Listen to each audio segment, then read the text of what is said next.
கறக்கக்கூடிய மாடுங்க. 35 லிட்டருக்கு தப்பு வராது கறவை. Original breed.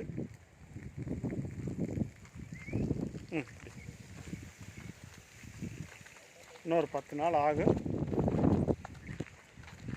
திருப்பி